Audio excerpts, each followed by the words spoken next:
Hi guys, எல்லாருக்கும் வணக்கம் guys. இந்த வீடியோவில் என்ன பார்க்க போகிறோன்னா, அடுத்த ஆண்டு ஐபிஎல்லில் மெகா ஆக்ஷன் வரப்போகுதுங்க.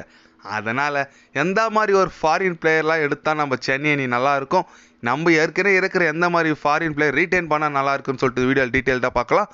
அதுக்கப்புறம் நம்ம தோனி ரிட்டையர்மெண்ட் பற்றி சில பல அப்டேட் வந்திருக்கு, அது என்ன ஏதுன்னு வீடியோ டீட்டெயில்டாக பார்க்கலாம். அதுக்கு முன்னே நீங்கள் நம்ம சேனலுக்கு புதுசாக வந்திருந்தீங்கன்னா ஒரு சப்ஸ்கிரைப் மட்டும் பண்ணிக்கோங்க. வீடியோக்குள்ளே போகலாம். ஆமாங்க, நம்ம சிஎஸ்கே அணியில் பார்த்தீங்கன்னா ஆல்ரெடி இந்த கைக்வாட் தோனி விளையாடுனா தோனி அப்படின்னு சொல்லிட்டு 2 பேர் கன்ஃபார்ம் ரிட்டைன் பண்ணுவாங்க. அப்புறம் நம்ம தளபதி ரவீந்திர ஜடேஜா 3 பேர் கன்ஃபார்ம்ங்க.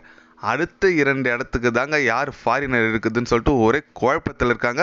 அப்படி பார்த்தீங்கன்னா முதல் கையை 10 ரன்னை தான் தூக்குவாங்க. ஏன்னு கேட்டிங்கன்னா 10 ரன்னால் ஆக்ஷனில் விட்டிங்கன்னா கண்டிப்பாக ஸ்டாக் போன ரேட்டு கூட அவர் போகிறதுக்கு சான்ஸ் இருக்குது. அதனால் முதல்ல 10 ரன்னாவை தான் எடுப்பாங்க. அடுத்த ஸ்லாட்டுக்கு தான் நம்ம வெயிட் பண்ணிகிட்ருக்கோம். ஆனால் அடுத்த ஸ்லாட்டு கண்டிப்பாக ஒரு நல்ல பவுலர், ஃபாஸ்ட் பவுலர் ஓணும் தான் பேசிகிட்டு இருக்காங்க. பார்க்கலாம் எந்த ஃபாஸ்ட் பவுலர் எடுக்கிறாங்கன்னு சொல்லிட்டு. ஆனால் என் மைண்டில் ஒரு ஃபாஸ்ட் பவுலர் இருக்கார், அதை நான் வீடியோ கட்சியில் சொல்கிறேன். அதுக்கப்புறம் நம்ம 10 ரன்னாவை கண்டிப்பாக எடுப்பாங்க. ஏன்னு கேட்டிங்கன்னா அவர் ஒரு வளர்ந்து வர வீரர், இப்போ கரண்ட்டில் பயங்கர ஃபார்மில் இருக்கிற பிளேயர். அது மட்டும் இல்லாமல் தோனி ரிட்டையர்மெண்ட் பற்றி என்னென்னு பார்த்தீங்கன்னா, அவர் ரிட்டையர்மெண்ட் அடுத்த வருஷம் இல்லை, கண்டிப்பாக விளையாட போகிறார் சொல்லிட்டு சில பல தகவல் வெளியே இருக்குது. ஏன்னு கேட்டிங்கன்னா அவர் ரீசெண்டாக ஒரு ஹேர் கட்டிங் ஷாப்புக்கு போனாருங்க. முடி இன்னும் அப்படியே தான் வச்சிருக்காரு பழைய தோனி. அவர் ஆல்ரெடி சொல்லியிருக்காரு, நான் முடி என்னோட ஃபஸ்ட்டு ஸ்டார்டிங்கில் இருந்த முடியோட தான் நம்ம என்னோட கேரியர் முடிப்பேன்னு சொன்னாருங்க. அதுக்கு ஏற்ற மாதிரி தான் இன்னும் அவர் ஹேர் கட்டிங் போயிட்டு ஹேர் கட்டிங்லாம் பண்ணல, அவர் ஒரு நார்மல் முடியோடு தான் இருக்கார். அதனால் கண்டிப்பாக அடுத்த சீசன் விளையாடுறதுக்கு மேக்ஸிமம் நிறைய சான்ஸ் இருக்குது. இன்னும் 2 மந்தில் அக்யூரேட்டாக தெரிஞ்சிருங்க அவர் விளையாட மாட்டாரான்னு சொல்லிட்டு.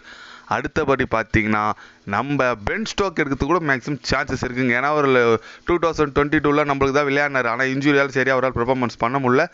அவரை திரும்பி எடுத்துகிட்டு வந்தால் கண்டிப்பாக மிடில் ஆர்டர் பேட்டிங் பயங்கர ஸ்ட்ராங்காகவும், லெஃப்ட் ஹேண்டர் வேறு கண்டிப்பாக ஆல்ரவுண்டர் ரொம்ப யூஸ்ஃபுல்லாக இருப்பார் சென்னை அணிக்கு.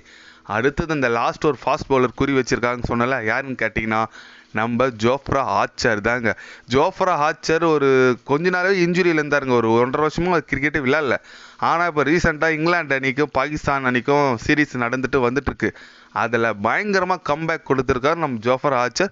வேர்ல்டு கப் ஸ்குவாட்லேயும் இருக்கார்.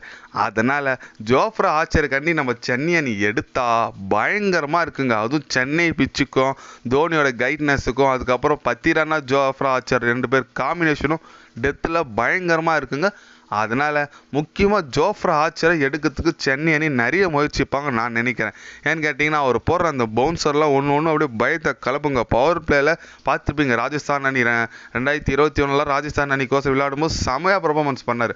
அந்த அளவுக்கு பயங்கரமான ஒரு நல்ல டால் பவுலர், வேகப்பந்து வீச்சாளர். இவர் கண்டிப்பாக சென்னை அணி எடுத்தால் செம்மையாக இருக்குன்னு நான் நினைக்கிறேன். எத்தனை பேர்லாம் ஜோஃப்ரா ஆர்ச்சர் சென்னை அணிக்கு வரணும்னு நினைக்கிறீங்கன்னு சொல்லிட்டு கமெண்ட் பண்ணிட்டு போங்க.